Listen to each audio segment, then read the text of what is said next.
जिद्दी आदमी ने इतिहास रचा है। इतिहास केवल वही आदमी रचता है जिसके मन में कोई जिद आ गई हो। कोई भी संस्था अगर सफल हुई है, कोई भी इंडिविजुअल अगर सफल हुआ है, कोई भी बड़ा परिवर्तन आया है, उसके लिए एक आदमी को अपने मन में जिद लानी पड़ती है। दशरथ मांझी भी बड़ी कठिनाई में थे, जिनके बारे में आप सब जानते हैं। दशरथ मांझी की पत्नी लेबर पेन के कारण वो पहाड़ जो 55 किलोमीटर का था उसको पार नहीं करा पाए, उसको अस्पताल नहीं लेके जा पाया। उस आदमी को जिद आ गई, 22 साल लग गए, 55 किलोमीटर का पहाड़ एक छेनी और हथौड़ा लेके तोड़ डाला।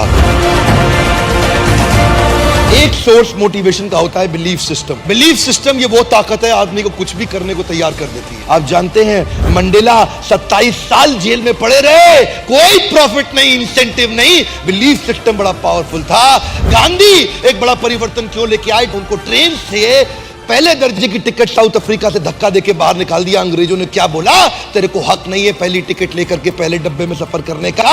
गांधी ने बोला मेरे पास टिकट है, बोला तू नहीं बैठ सकता, बाहर निकल यहां से। गांधी ने क्या जवाब दिया? तुमने मुझे ट्रेन से निकाला, come back to my country, I show you. मैं तुम्हें पूरे देश से बाहर निकाल दूंगा, मैं तुम्हें पूरे देश से बाहर निकाल दूंगा। एक आदमी कभी भी इतिहास रचता है किसी जिद के कारण, एक बिलीफ सिस्टम के कारण। यह बिलीफ सिस्टम कमजोर भी हो सकता है, मजबूत भी हो सकता है। यह बिलीफ सिस्टम ऑर्डिनरी भी हो सकता है, एक्स्ट्रा ऑर्डिनरी भी हो सकता है। मेरी कौम जो बचपन से बहुत तकलीफों के साथ रही, एक लड़के को उसने नॉर्थ ईस्ट के एशियन गेम जीतते हुए देख लिया, उस दिन उसको जिद आ गई कि मैं खुद अपने स्टेट का नाम करूंगी। उस दिन उसको जिद आ गई, बहुत बड़ी हो चुकी थी, आज तक कभी बॉक्सिंग नहीं करी, लेकिन उसने कमाल कर दिया। लोग जब भी कमाल करते हैं किसी जिद के कारण करते हैं। ऑर्डिनरी मेंटालिटी के लोग ऑर्डिनरी जीवन बिता करके मर करके चले जाते हैं संसार से, उनको कोई नहीं पूछता। केवल एक्स्ट्राऑर्डिनरी आदमी कर सकता है कोई काम। ऐसा कोई हिंदुस्तानी जो भगत सिंह के बारे में ना जानता हो। उसके पिताजी ने बोला, उसकी मां ने बोला, बेटे तेरी शादी तय हो गई है, तेरी शादी तय हो गई है। कानपुर चिट्ठी लिख करके भाग गए छोड़ के वहां से, कि बोले कि मैंने अपना ये शरीर आज अपने देश को दे दिया है, बहुत बड़े कारण के लिए। एक लड़की को नहीं देना चाहता ये जीवन, पूरे देश को देना चाहता हूं। बड़ा जिद्दी आदमी है आज। एक जिद्दी आदमी ही कोई बहुत बड़ा काम कर सकता है। उसके लिए चाहिए बिलीफ सिस्टम। जानते हैं कोई भी व्यक्ति आप देख लीजिए, चाहे लिंकन हो या गांधी हो या टेरेसा हो या बच्चन हो या मंडेला हो या कोई भी हो, हर आदमी के जीवन में बड़ा संघर्ष था, पर उसने एक काम किया, bounce back. If you don't help you to help yourself, nobody in the world can help you to help yourself.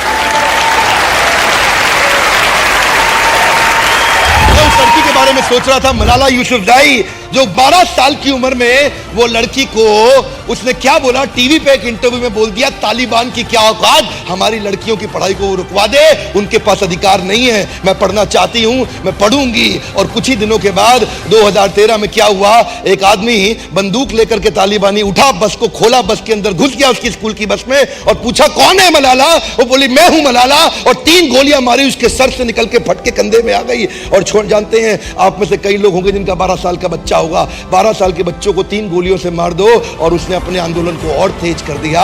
Nobel peace prize, दुनिया का सबसे बड़ा अवार्ड उसको मिला, उसी लड़की को, इतनी छोटी उम्र के अंदर। एक व्यक्ति इतिहास तभी रचता है जब वो जिद्दी हो जाता है। जिद को बड़ा करना चाहिए, अपनी जिद को बड़ा करो, अपनी जिद को पालो। जिस दिन इतनी हिम्मत आ गई, आप अपनी जिद को पाल के बड़ा कर गए, आपको सफलता के नए रास्ते मिल जाएंगे, और अगर नहीं मिले तो आप खुद नया रास्ता बना देंगे।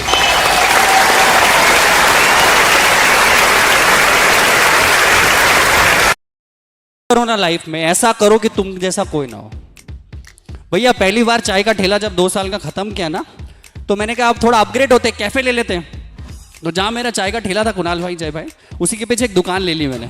और वो दुकान बड़ा सा गंदा सा वो था, क्या बोलते हैं अपने शोरूम, वो बहुत पुराना शोरूम था। वहाँ पे दुकानें बिल्कुल रद्दी के भाव में किराए पे मिल रही थी। तो जो दुकान की वैल्यू मैंने 25-30 हज़ार कर दी, वो मेरे को 8,000 रुपये महीने में मिल रही थी। उस टाइम मेरी औकात नहीं थी उस किराए को भरने की।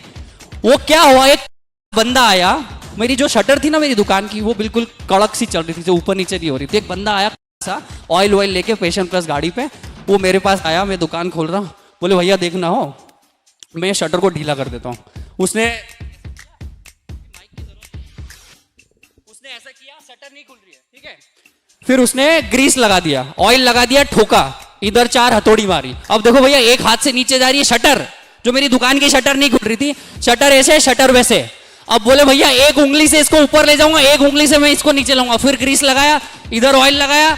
अब बोले भैया चीटी उंगली से मैं इस शटर को ऊपर ले जाऊंगा, इसको नीचे ले आऊंगा, ठीक है। उसने मेरे से 300 रुपए लिए। अब उसने मेरे को क्या बोला, मैं दिन भर में 25 से 30 शटरें सुधारता हूं। 30 × 25 कितना हो गया? 7,500 रुपए रोज। महीने का कितना हो गया? 2.25 लाख रुपए। आप में से कोई करेगा ये काम? हमको तो वो बीपीओ में जॉब करनी है ना, केपीओ में कॉलिंग करनी है ना, एसी में बैठना है। 2.25 लाख रुपए भैया। अब ये एंटरप्रेन्योरशिप नहीं है क्या? चाय का ठेला चलाना, आपके चाय के ठेले वाले, मोमोज वाले, पोहे जलेबी वाले, बुरा मत मानना पर हो सकता है हमारे माँ बाप से ज्यादा कमा रहे होंगे वो। तो पॉइंट ऑफ डिस्कशन ये कि हिंदुस्तान में कितना गंदा जहर फैलाया गया है काम को लेके। एसी में बैठ के प्रोफेसर बन जाओ तो वो नौकरी अच्छी, पर रोड साइड पे जाके 5 लाख रुपए महीना कमाओ वो गलत।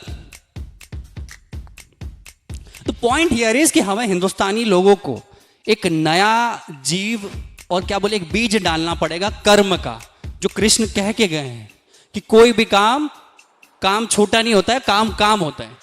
तो मैं आपको फिर से मैं क्या बताना चाहता हूं कि वो जो शटर वाला कॉन्सेप्ट मैं क्या चाहता हूं, आप अपने आसपास में जो चीज आपको दिख रही है ना, वहां हर चीज में से धंधा निकल सकता है। बस ऐसे एंटरप्रेन्योर्स पड़े हैं जिनका शायद मुंह पे फेस वॉश वो नहीं लगाते गार्नियर का, और उनकी करोड़ों की प्रॉपर्टी है।